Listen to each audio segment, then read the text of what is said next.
Hello folks, and welcome back to my channel. It's another book review. Today's is so good. We're also in the middle of like the Seattle gloom season, so I can no longer rely on just the natural light in my window for these. The filming, the lighting in this is not great. I gotta workshop what we're doing in the gray weather months for this. But regardless of my dissatisfaction with this lighting, today we're talking about Disjointed.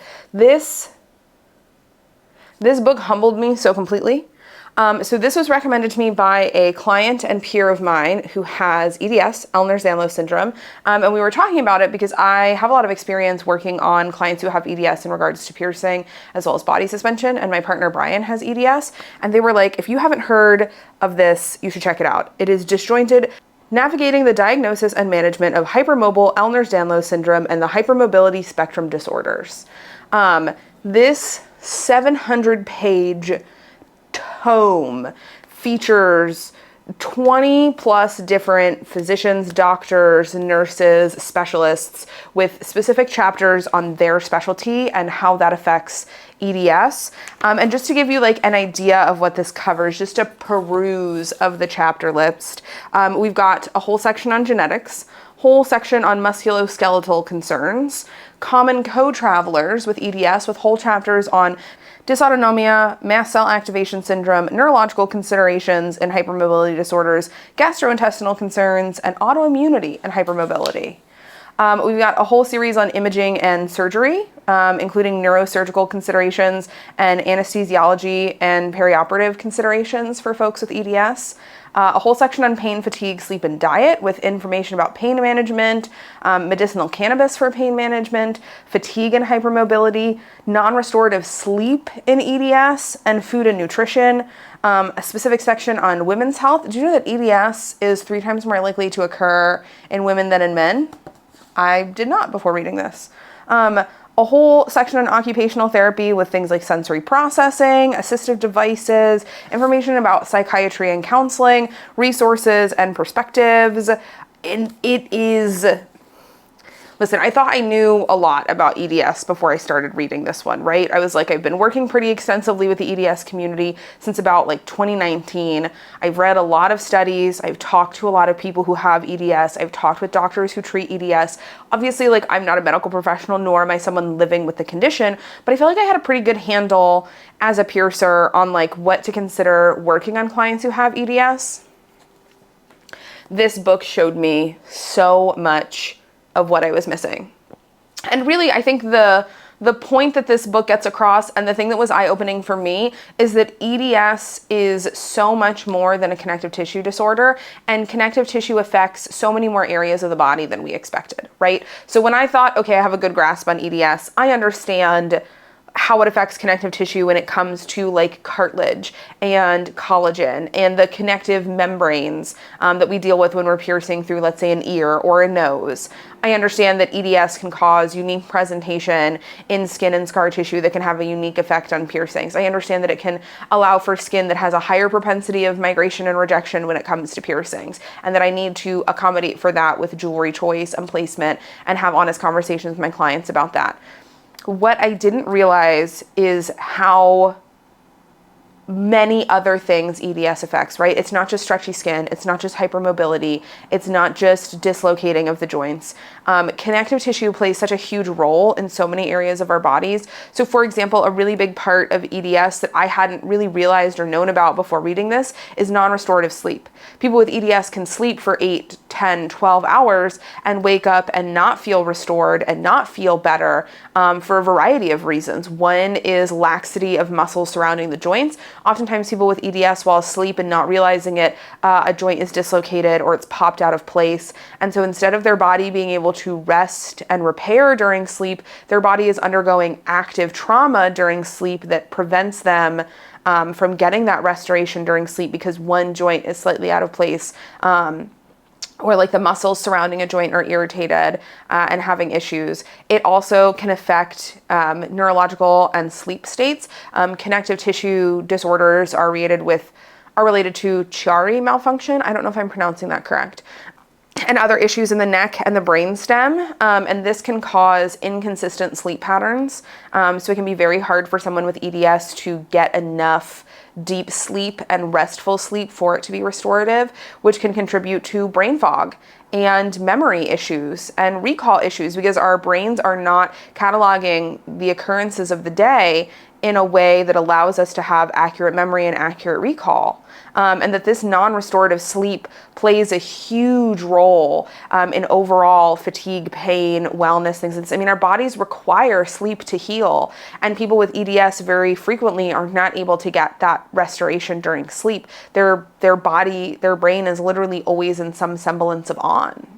Understanding the linkage with gastrointestinal issues and how much EDS affects the connective tissue of our small and large intestine, and how many people with EDS struggle to maintain accurate nutrition from the foods that they're consuming, or struggle with gastrointestinal issues that make it hard for them to gain weight or lose weight, have the nutrition that their body needs, and the way that this nutritional element plays a big role in like their body's not processing food to get the nutrients they need for joint support, for bone health, for skin health, and things that can affect their immune system. Speaking of which, the whole chapter on autoimmune overlap, especially with mast cell activation syndrome and EDS, was eye-opening. Like, duh, of course we should treat EDS like it is an autoimmune condition, and like we have all of the things that come along with an autoimmune condition.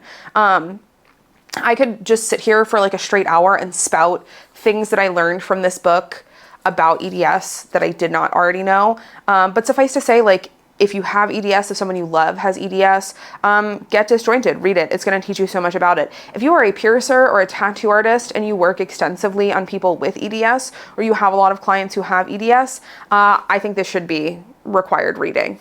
It really helped me understand how full body and full picture EDS is.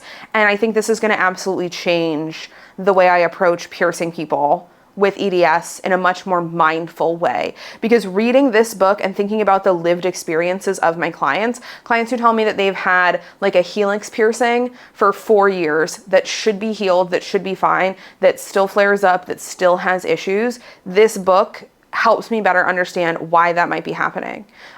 Things that I'll see on clients with EDS where like we've got the jewelry sizing right, we've gotten ahead of migration, like everything is looking good, but it's just not healing.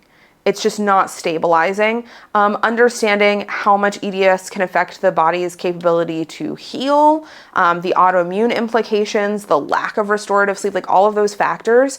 Oh my God, it makes so much sense that a lot of my clients with EDS would have these like seemingly unexplained healing challenges with their piercings or their tattoos, or unique skin presentation around piercings and tattoos. And you know, this book is not magically going to be like, here's exactly how you deal with that. But if you have a really solid understanding of the work you do, and now a really solid understanding of EDS, you can kind of combine those two things together and come up with a more educated and more informed approach to helping these clients heal and function successfully.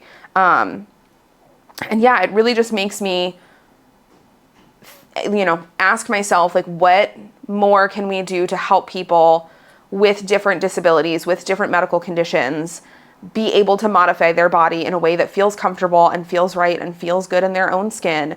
And what does it take? And I think about so many clients of mine who have EDS who explain to me that they've had experiences with piercers where they've just been treated like they're a bad healer.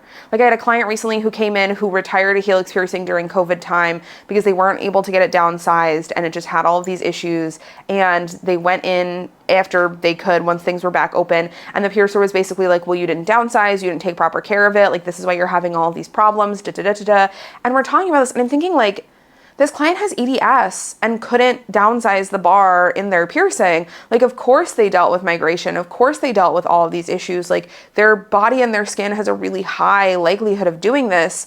And if this piercer knew that they had EDS and understood how EDS worked and how to deal with it, what would it have looked like if, let's say, the business was closed during COVID? Could that piercer have like mailed that client a shorter bar and a tool and hopped on Zoom and walked them through downsizing it themselves? If there was nothing that could have been done, could that piercer have held more compassion for the client coming in, and instead of blaming them, being like, you know, it's incredibly unfortunate that like this terrible mass pandemic coincided with like you healing this piercing, and because of your conditions, it's very normal that this is how this went, and like here are, like I can re-pierce it for you, here are our options. Like, what does it look like for us to lead with compassion, and instead of immediately blaming clients, especially clients who have autoimmune conditions and skin conditions, connective tissue conditions that affect our body's ability to heal and have piercings? What does it look like to approach those clients with more compassion and more thoughtfulness, and instead of just being like, oh, you didn't clean it enough, oh, you didn't take good enough care of it, to acknowledge the difficulties that their bodies will have healing, to acknowledge what might make it different for them to get pierced, and to have honest conversations about what we as piercers can do to make that experience easier for them and to make that experience more accessible to them.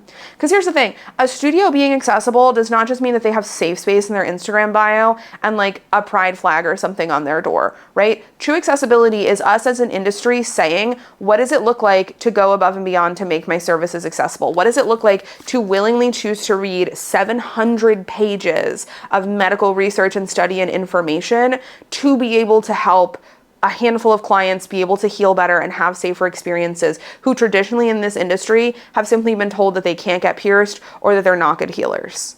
What does it look like to actually put in the work to create safer spaces for disabled individuals? What does it look like to still mask in our studios? You know, what does it look like to still take precautions? And if nothing else, reading this will make you realize how important masking still is and how many people are still so at risk.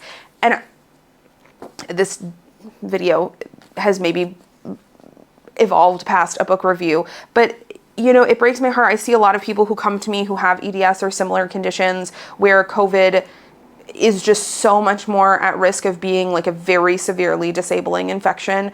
And I think about how many of them let me know that they can't get pierced in their home city because there's literally no one for hundreds of miles where they live that will still mask for services so that they can safely come in and get a piercing or get a downsize or do anything. And some of these people, they're talking about studios that say safe space in their Instagram profile and have a pride flag and have a gender neutral bathroom, but they will not mask for one service for one person to get something done. I have a client who showed me messages from an APP studio that said that EDS wasn't a real disorder that required masking, and they'll mask for like a cancer patient, but not for someone with EDS. And I read through this book and this medical tome about how many different ways EDS affects the bodies, about multiple doctors saying that EDS is one of the most painful conditions to live with, that causes long-term like debilitating fatigue and loss of mobility. And to watch someone be told by someone that was supposed to be a safe space that they are not worth wearing a mask for an hour for every now and again so that they can safely get piercings. It really makes me upset, and it's hard for me, I think, to not like go on tangents and rant about it. But I think we can show up better for our disabled communities here in body modification. And a big part of that is taking the time to get the education, taking the time to do the research, taking the time to know how to work on people's bodies. If I had $1 for every person I've seen through my studio who has EDS, who got pierced at an 18 gauge or a 16 gauge and got told, oh yeah, I've worked on people with EDS before, it's not really that different, whose piercers did not offer to do additional virtual checkups and follow-ups, whose piercers did not offer to be more available or accessible for downsizing, even with their skin condition being at a higher risk of migration and rejection. Clients who never got like a full and comprehensive discussion about like what to expect healing with EDS. Clients who are 2 years into healing and going, why am I still healing? And I'm over here like, it makes sense if you have EDS that it's taken you 2 years to heal a cartilage piercing. Your connective tissue is extremely weak. And like when we're piercing cartilage, there's so much of that is impacted by a connective tissue disorder. And like here are the studies about wound healing and EDS and problems and struggles with wound healing, and the body's struggle to create proper scar tissue, and the body's struggle with the collagen matrix, and documentation about struggles healing from surgical incision sites and problems with wound healing. And you're out here and you're like, I don't understand. My piercer told me it would take 6 to 9 months to heal my helix piercing. No, it won't. No, it won't. You have EDS. There's so much documentation that you are going to take much longer to heal. They're going to have different healing experiences. And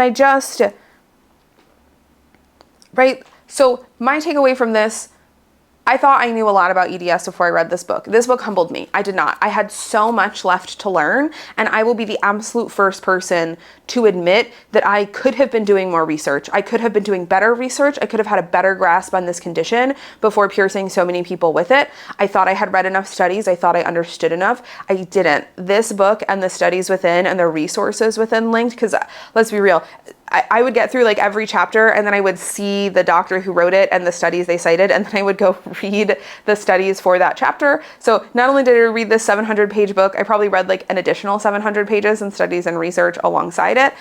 This really opened my eyes to how much my research was lacking and how much I could have done better. And rather than feel shame about that or pretend that that wasn't the case and just be like, yeah, I was the EDS expert, and so, like, no, we're not here to do that. We're always learning and growing. I did a lot of research before I had this resource, and I thought that I was doing the best of my job to the best of my ability, and for what I had access to then I was.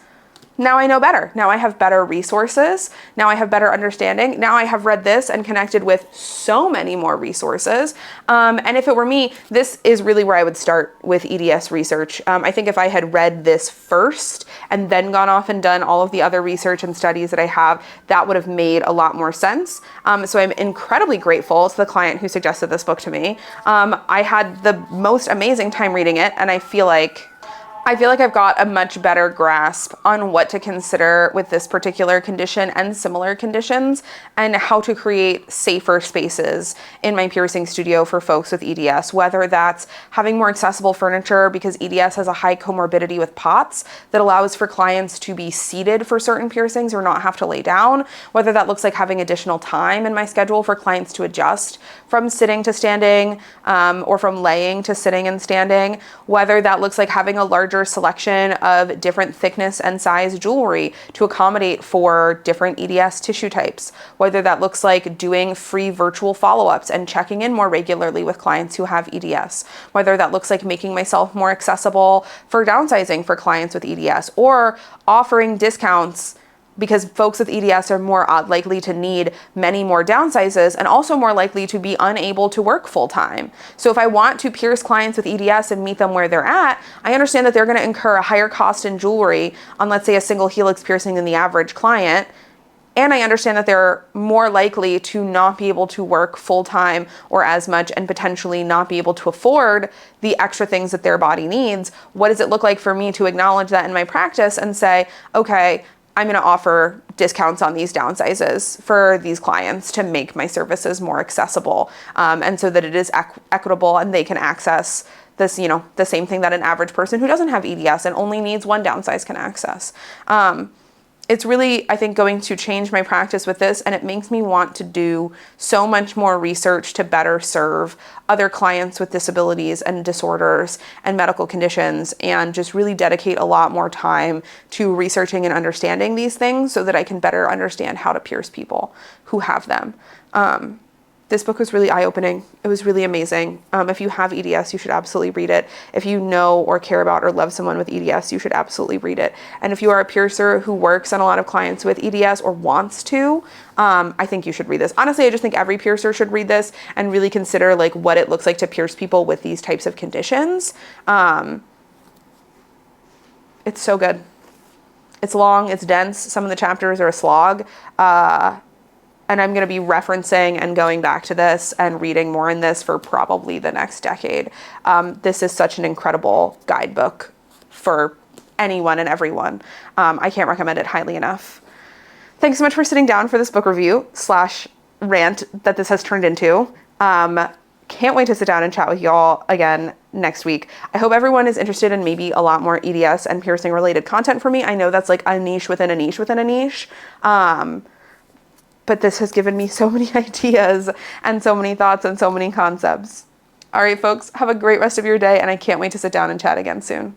Bye.